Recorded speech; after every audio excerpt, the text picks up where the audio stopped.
नमस्कार मित्रांनो, ठरलं तर मग या मालिकेच्या आजच्या भागामध्ये मी तुम्हा सर्वांचं अगदी मनपूर्वक स्वागत करते.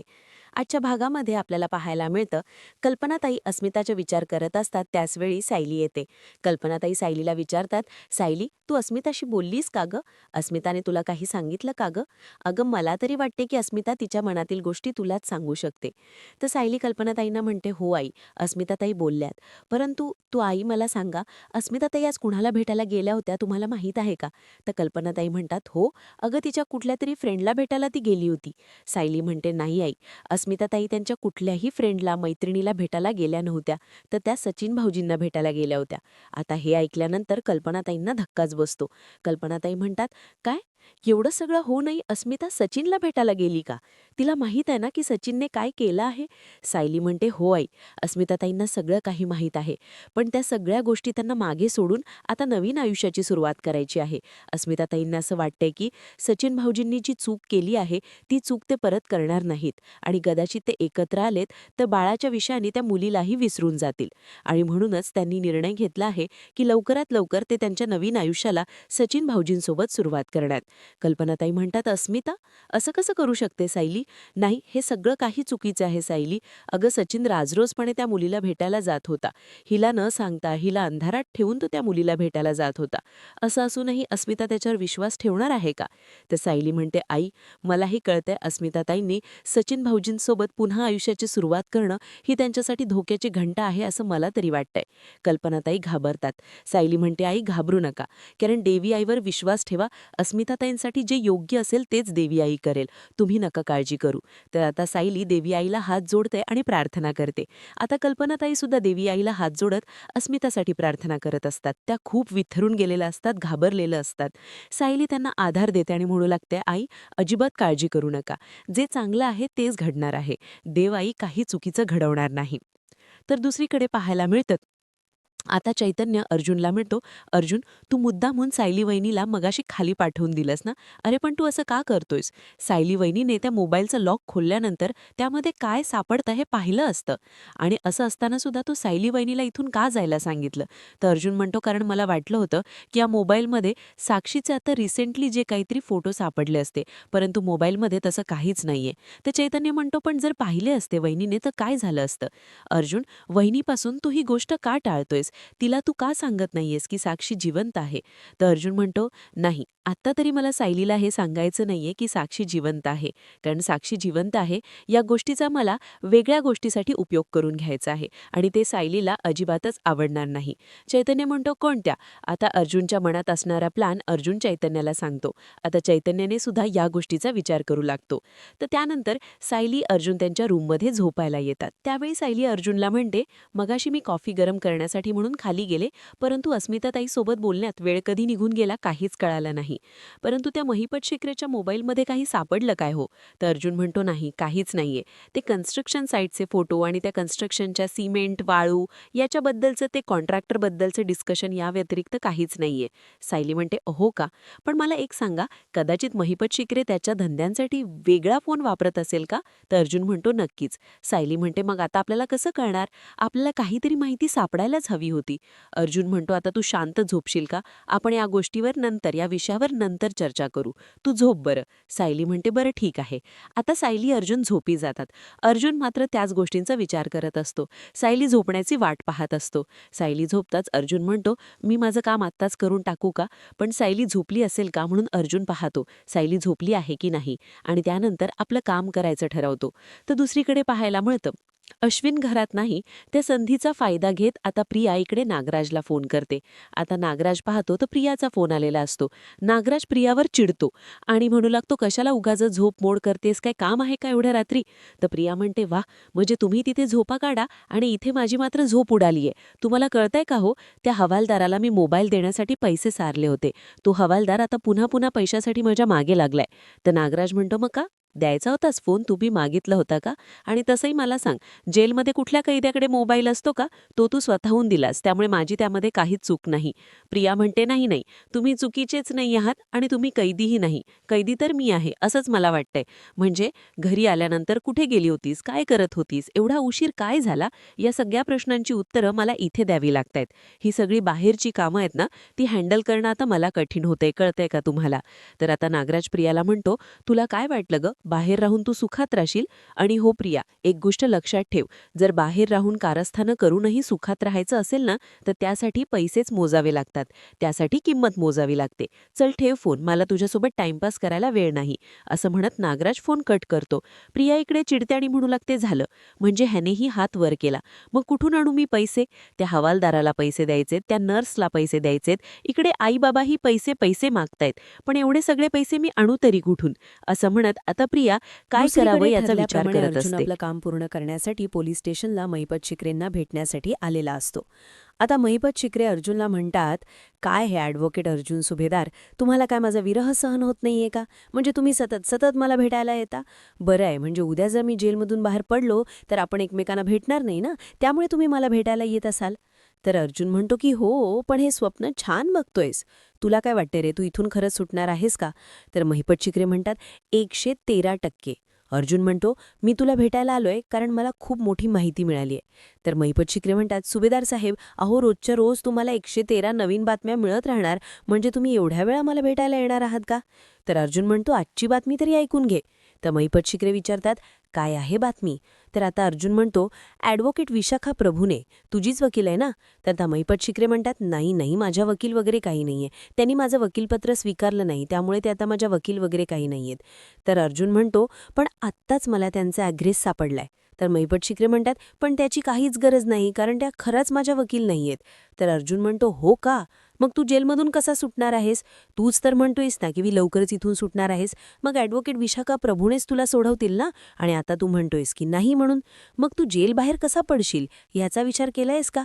अरे नागराजकडे बाद, त्याने वकील सुद्धा पाहिला आणि तू आता सुटण्याचे प्रयत्न सुद्धा करतोय, आणि तू मात्र शांत बसलायस. म्हणजे नक्कीच तुझ्या डोक्यामध्ये काहीतरी शिस्त आहे, एवढं मात्र नक्की मला खात्री आहे की तुझ्या डोक्यात काहीतरी प्लॅनिंग चालू आहे. बोल, काय प्लॅनिंग चालू आहे? तर महिपत शिकरे म्हणतात, ते मी तुला कशाला सांगू? कारण मला माहीत आहे तू आयुष्यभर जेलमध्ये सडणार नाहीयेस, कारण तू लीगल किंवा अनलीगल पद्धतीने नक्कीच बाहेर पडण्याचा प्रयत्न करशील. पण प्रश्न असा आहे की तुला जेल बाहेर काढणार कोण? कारण तुझ्या आयुष्यात तुझं असं महत्त्वाची असणारी तुझी मुलगीच मुलगी, ती सुद्धा तर या जगात नाहीये, ती तर कधीच मेली आहे, आणि ती सुद्धा जेलमध्येच मेली ना. तिच्या जाण्याचं दुःख तुला इतकं झालं की तू मीडियासमोर सुद्धा घसाढसा रडत होतास. तुला इतकं वाईट वाटलं की तिच्या जाण्याचा धक्का तू सहनच करू शकला नाहीस. पण आता तर तू एकटा आहेस, तुझं असं कोणीच नाहीये, तरीसुद्धा तू पोलिसांना मदत करत नाहीयेस, तरीसुद्धा तू पोलिसांना कोऑपरेट करत नाहीयेस. पण तू कोणाच्या जीवावर एवढं सगळं करतोयस? असं म्हणत आता अर्जुन महिपत शिकरेंना असे उलटसुलट प्रश्न विचारत सत्य वधवून घेण्याचा प्रयत्न करत असतो. परंतु महिपत शिकरे काहीच बोलत नाही. तर अर्जुन म्हणतो, मला तरी असं वाटतंय की ह्या सगळ्यामध्ये तू हुकमाचा पत्ता, हुकमाचा एक्का कुठेतरी लपवून ठेवलायस, हो ना? तर महिपत शिकरे अर्जुनला म्हणतात, एवढ्या रात्री तुम्ही मला हुकमाचा एक्का विचारताय? तुम्ही काय इथे पत्ते वगैरे खेळायला आलायत का सुभेदार? जाऊन जा ना, झोपा, शांत आराम करा. अर्जुन म्हणतो, हो महिपत, मी आराम तर करणारच आहे, परंतु एक सांगू का? कसं आहे ना महिपत, काही पट्टे कितीही लपवून ठेवले तरी एक ना एक दिवस ते बाहेर पडतातच, आणि तुझा हुकमाचा पत्ता मला कळला आहे. बोल ना, कुठला असेल? इस्सपीचा एक्का, बदामचा राजा की हुकमाची राणी साक्षी? महिपत शिकरे, आटा मात्र महिपत शिकरेंना धक्काच बसतो, त्यांच्या पायाखालची जमीनच सरकते. तर अर्जुन म्हणतो की हो, तुझी मुलगी साक्षी महिपत शिकरे, हुकमाची राणी अजूनही आहे ना, ती मेलीच नाहीये, कधी मेलीच नव्हती. तू फक्त सगळं नाटक केलं, तिच्या मेल्याचं सोंग केलं, हे सगळं काही तुझंच प्लॅन होतं, हे मला सगळं काही कळालं आहे. म्हणजे तुझं ते रडणं, तिचं बारावं घालणं, तिचं श्राद्ध घालत सगळ्या मीडियासमोर दाखवून देणं की माझी मुलगी आता ह्या जगात नाही, पण हे सगळं काही तुझं नाटक होतं. आत्ता मला सत्य कळालं आहे, तुझी हुकमाची राणी साक्षी महिपत शिकरे जिवंत आहे, आणि हो, सगळ्यात महत्त्वाचं म्हणजे ती आता पनवेलमध्येच आहे. तू कितीही लपवण्याचा प्रयत्न केलास तरी सत्य मला कळालं आहे की तुझी मुलगी साक्षी महिपत शिकरे जिवंत आहे. आता मात्र महिपत शिकरेंना चांगलाच खांब फुटलेला असतो. अर्जुनच्या या सत्य बोलण्यामुळे महिपत शिकरेंची बोबडीच वळालेली असते. त्यांना काय बोलावं काहीच कळत नसतं. तर दुसरीकडे पाहायला मिळतं, प्रिया विचार करत असते की आता पैसे कसे मॅनेज करावे. आणि त्याचवेळी अश्विन घरी आलेला असतो. आता अश्विनची गोड बोलावं, त्याच्याशी गोड वागावं यासाठी प्रिया अश्विनला पाणी देते आणि म्हणते, दमून आलायच अश्विन, हे घे पाणी. मी तुझ्यासाठी जेवण वाढू का? अश्विन म्हणतो, नाही नको, मला भूक नाहीये. तर आता प्रिया अश्विनच्या मागे पुढे करत अश्विनला म्हणते, अश्विन, मला तुझ्याशी थोडं बोलायचं होतं. अश्विन रागानेच प्रियाकडे पाहतो. तर प्रिया म्हणते, अश्विन, बाकी काही नाही रे, मला थोडे पैसे हवे होते. तर आता अश्विन म्हणतो, तुला?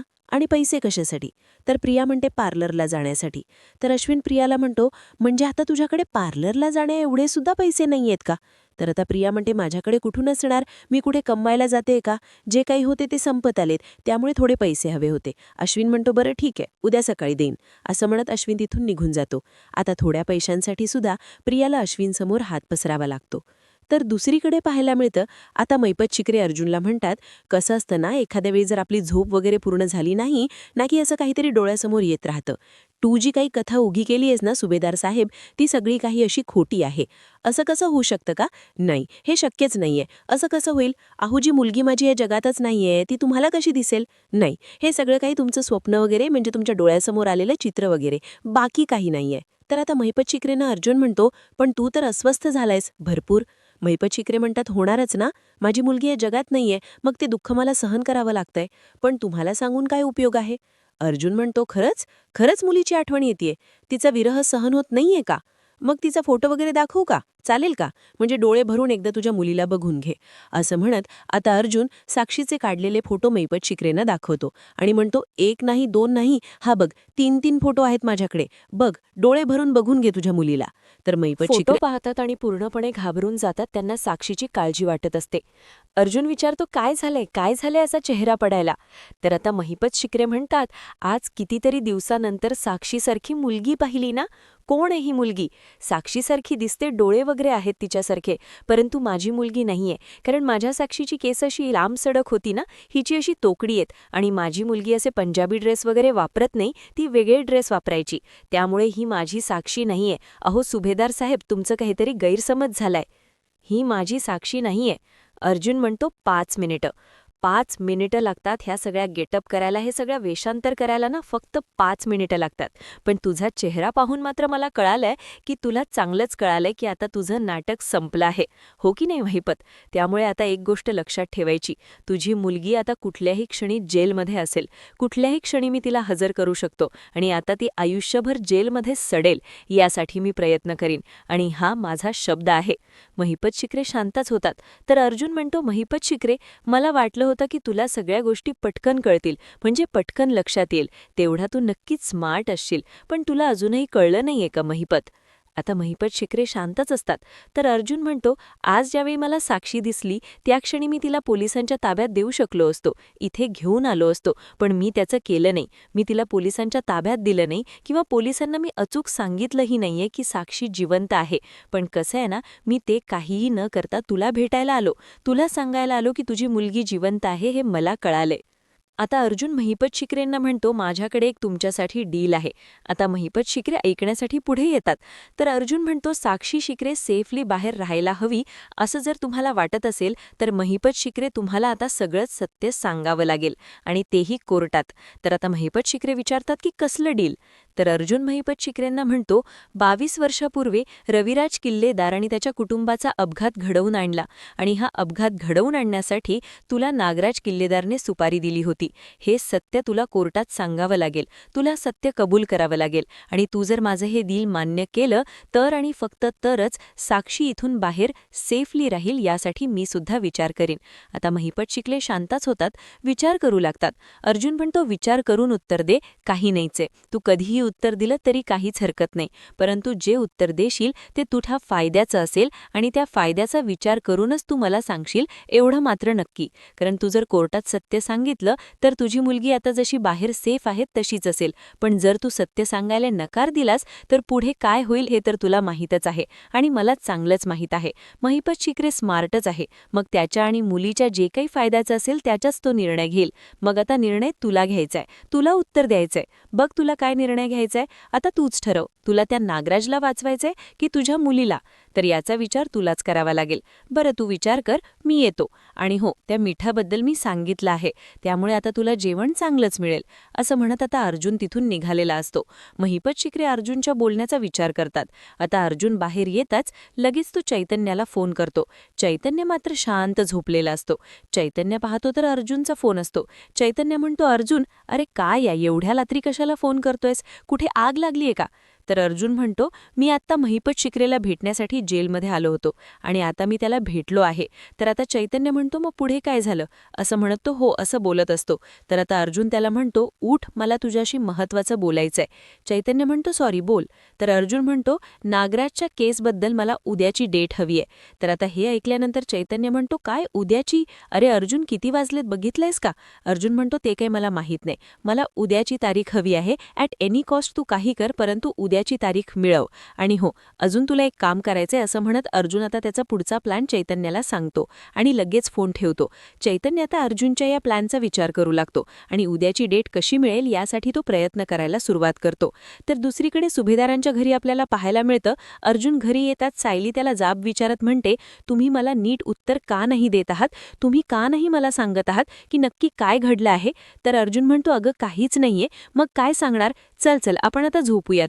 तर सायली म्हणते, बघा परत तेच. म्हणजे मी जर तुम्हाला काही विचारण्याचा प्रयत्न केला तर तुम्ही टाळाटाळ करता आणि उत्तर नीट देत नाही आहात. मग मला कसं कळणार आहे की नक्की काय घडलं आहे? मला एक सांगा, तुम्ही माझ्यापासून काही लपवताय का? आता अर्जुन शांतच होतो. सायली अर्जुनला म्हणते, तुम्ही गप्प आहात म्हणजे मला समजतंय की तुम्ही नक्कीच माझ्यापासून काहीतरी लपवताय. एवढी मोठी गोष्ट माझ्यापासून लपवावी असं तुम्हाला वाटलंच कसं? ही तर निव्वळ फसवणूक आहे. तर अर्जुन म्हणतो, नाही, मी तुझी फसवणूक वगैरे काहीही केलं नाही. तर सायली म्हणते, नाही, तुम्ही माझी फसवणूक केली आहे आणि ही फसवणूकच आहे आणि हे मी सहन करणार नाही. असं म्हणत सायली आता रागानंच कपाट उघडते, आपली बॅग भरायला घेते. तर अर्जुन सायलीला विचारतो, तू कुठे निघालीस? सायली म्हणते, मी आश्रमात जायला चाललीये. अर्जुन म्हणतो, असं का करतेस? सायली म्हणते, जिथे नवरा बायकोमध्ये विश्वास नाही, एकमेकांबद्दल काही सांगावंसं वाटत नाही, तिथे मला राहायचं नाही. मी आता निघाली आहे आणि तेही कायमचं. असं म्हणत सायली आपली बॅग भरते आणि आश्रमात जायला निघते. अर्जुन सायलीला थांबवण्याचा प्रयत्न करतो, परंतु सायली न थांबता आश्रमात निघून गेलेली असते आणि हे असतं सायलीला पडलेलं एक भयंकर स्वप्न. सायली दचकून उठून बसते आणि अर्जुनकडे पाहते. तर अर्जुन शांत झोपी गेलेला असतो. सायली घाबरून गेलेली असते. तिला पडलेलं स्वप्न यामुळे तिला भीती वाटत असते. सायली विचार करत म्हणते की मला इतकं भयंकर स्वप्न आणि विचित्र स्वप्न कसं पडलं असेल? हे माझी कधीच फसवणूक करणार नाही किंवा माझ्याशी कधीही खोटं बोलणार नाहीत याची मला पूर्ण खात्री आहे. मग तरीसुद्धा मला असं स्वप्न का पडलं असावं? असं म्हणत सायली त्या गोष्टीचा विचार करते आणि त्यानंतर पुन्हा एकदा झोपी जाते. आता अर्जुन महिपत शिक्रेंना म्हणतो, सायली झोपताच अर्जुन लगेच उठून बसतो आणि म्हणू लागतो, नशीब की बायकोला कळायला नाही की मी इथे नव्हतो. तिला जर कळालं असतं तर मग ती माझ्यावर चिडली असती. खरंच मला माफ कर, मला तुझ्याशी खोटं बोलावं लागतंय, परंतु माझ्याकडे दुसरा पर्याय नाही. तर दुसऱ्या दिवशी आपल्याला पाहायला मिळतं, प्रिया अजूनही लोळत पडलेली असते, ती मोबाईलमध्ये असते. तर अश्विन प्रियाला म्हणतो, तन्वी, अगं काय चाललंय? अगं अशी का लोळत पडलीयस? तुझ्याकडे पाहून मला तरी असं वाटतं की मीच आजारी आहे. अगं उठ आणि फ्रेश हो. तर प्रियाच मनाशीच म्हणते, अरे देवा, आता या मुलाला मी असं झोपलेलंही चालणार नाही, पण आता हिला दुखावूनही चालणार नाही. चला उठा. असं म्हणत प्रिया उठते आणि तिचं कपाट उघडून पाहते. तर आता कपाट विस्कळीत झालेलं असतं. प्रिया मनाशीच म्हणते की माझं कपाट कोणी उघडलं असेल आणि म्हणूनच ती रागाने अश्विनला म्हणते, अश्विन, तू माझ्या कपाटाला हात लावलायस का? अरे तुला जर काही हवं असेल तर तू मला सांगायचं होतं. तू मला का नाही सांगितलं? मला न सांगता तू माझ्या कपाटाला हात तरी का लावलास? अश्विन म्हणतो, अगं मी का तुझ्या कपाटाला हात लावेन? जिथे तुला तुझ्याच वस्तू नीट मिळत नाहीत तिथे मी का माझ्या वस्तू ठेवेन? मी तुझ्या कपाटाला हात लावला नाही. तर प्रिया म्हणते, मग कोणी लावलाय? माझ्या कपाटाला कोणीतरी हात लावलाय, कारण मला आता एकही गोष्ट नीट जागेवर मिळतच नाहीये. असं म्हणत प्रिया आता आपल्या कपाटातील वस्तू बघू लागते आणि त्यावेळी ती आपली पर्स हातात घेऊन पाहते. तर पर्समध्ये मोबाईल नसतो. प्रियाला धक्काच बसतो. प्रिया म्हणते, या पर्समध्ये तर मी महिपत शिक्रेचा मोबाईल ठेवला होता, मग कुठे गेला असेल तो? प्रिया पूर्णपणे घाबरून गेलेली असते. तर येणाऱ्या पुढील भागामध्ये आपल्याला पाहायला मिळतं, नागराज आता अर्जुनला म्हणू लागतो, अर्जुन, तुला माहित आहे मी काहीही केलं नाही तरी सुद्धा तू मला अडकवण्याचा प्रयत्न का करतोयस? तर अर्जुन नागराजला म्हणतो, तुला वाटत असेल की जो हुकमाचा एक्का तुझ्याकडे आहे तो आता मला कळाला आहे, त्यामुळे त्या गोष्टीचा विचार सोडून दे. तर दुसरीकडे आता लगेच महिपत शिक्रे साक्षीला फोन करतात आणि म्हणतात, साक्षी, मी बोलतोय, आता तू जिथे कुठे असेल ना तिथून गायब व्हायचंय, अशा ठिकाणी जायचंय की जिथे तुझा पत्ता कोणालाही सापडणार नाही. आता महिपत शिकरेंनी साक्षीला सावध केलेलं असतं. तर त्यानंतर अर्जुन महिपत शिकरेंना म्हणतो, काल जे मी तुला सांगितलं होतं आणि विचारलं होतं ते डील मान्य आहे ना? तू त्या गोष्टीचा विचार केलायस ना? कारण आता तुला सत्य सांगावंच लागेल. कारण तू जे काही बोलशील त्यावर तुझं आणि तुझ्या त्या मुलीचं भविष्य अवलंबून आहे. आता मात्र महिपत शिकरे अर्जुनकडे पाहतात. आता अर्जुनचा हा प्लॅन यशस्वी ठरेल का हे पाहणं अतिशय रंजक ठरणार आहे. मित्रांनो, अशाच मालिकांचे नवीन अपडेट पाहण्यासाठी चॅनलला नक्की सबस्क्राईब करा. आजचा व्हिडिओ तुम्हाला कसा वाटला हे कमेंट करून नक्कीच कळवा.